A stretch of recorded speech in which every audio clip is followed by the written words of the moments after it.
ઊભા છે અને આપણા સારા કર્મોનું ફળ છે કે આવા ભક્તિ સંગીતમાં આપણે જોડાઈ શકીએ છીએ, સત્સંગમાં જોડાઈ શકીએ છીએ.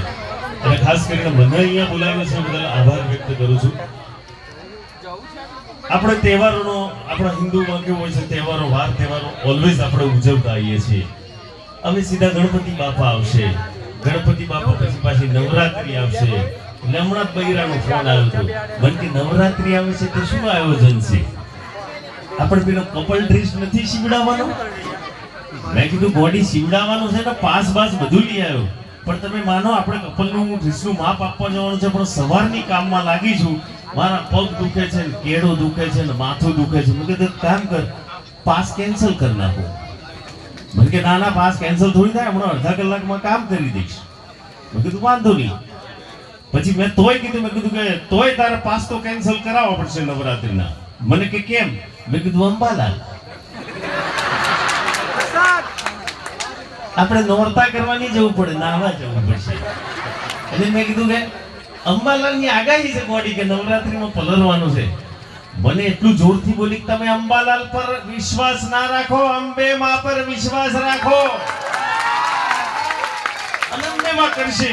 અને આપણે કદાચ આપણા ગુજરાતી તો મેં તો હમણાં એક વિડીયો જોયો હતો સાહેબ, આટલા પાણીમાં અમારા ગુજરાતીઓ ગરબા રમતા હતા. વડોદરાનો જ છે બેહી જવા તો મારા ભાઈઓ બધા ભરે એમને પીઠ ના દેખાડે. આ બરાબર જગ્યા છે.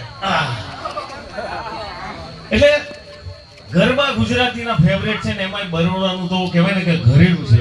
આપણા યુનાઇટેડ વિના ગરબા એટલે બૂમ પડાવે, પણ આપણા તો શેરી ગરબા બૂમ પડાવે. ભાઈ મારી બહેનો બેઠી છે, બહેનો માટે થોડી ઘણી લાઈન લઈ લો કે આજથી થોડાક 20 વર્ષ પહેલા પાછળ જતા રહીએ કે જ્યારે આપણા લગ્ન થતા, વડીલો અહીંયા બેઠા છે, આપણા લગ્ન થતા ને એટલે આપણા ઘરવાળા આપણને દર્શન કરવા અંબાજી મોકલતા.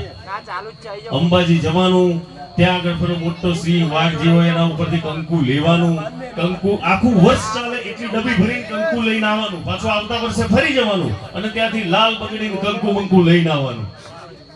આ રિવાજ હતો આપણો. અત્યારે થોડુંક બધું બદલાઈ ગયું છે, ડિસ્કા દાંડિયા બધું ઘૂસી ગયું અંદર.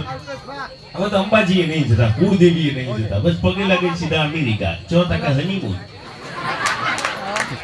આપણે આપણા જીવનમાં ભૌતિક સુવિધાઓ આવી, પણ આપણા સંસ્કારોને આપણે વિસરતા ગયા છીએ. એટલે ચાંદલો બહેનો કેવી કરતી, રોકડા રૂપિયા જેવું કે દેખાય કે અખંડ સૌભાગ્યવતી સ્ત્રી આવી રહી છે. હવે તો ચાંદલાની આખી દિશા દશા બધું બદલાઈ ગયું. હાવ ટીપી જેવા ચાંદલા, હાવ નાના. હમણાં એક બેને તો વાંકો ચૂકો ચાલલો કર્યો. મેં કીધું બેન હું વાંકો ચૂકો કેમ? કે મારા ઘરવાળા વાંકા ચૂકા છે. ભલા તારા મોકા ચૂકા. એક બેન ને પૂછ્યું, બેન તમે અહીં કપાળની વચ્ચોવચ્ચ ચાલવો કેમ કરો છો? ગાલ પર નહીં, નાક પર નહીં, હોઠ પર નહીં, કઈ નહીં. તાકે તમને ખબર ના પડે જીતુભાઈ, ઘરવાળું છે ને બે આંખોની વચ્ચે જ જોઈએ, વંઠીલ ના થઈ જાય. આ એક તારણ છે. એટલે ચાલવાની પ્રથા છે અને ચાલનું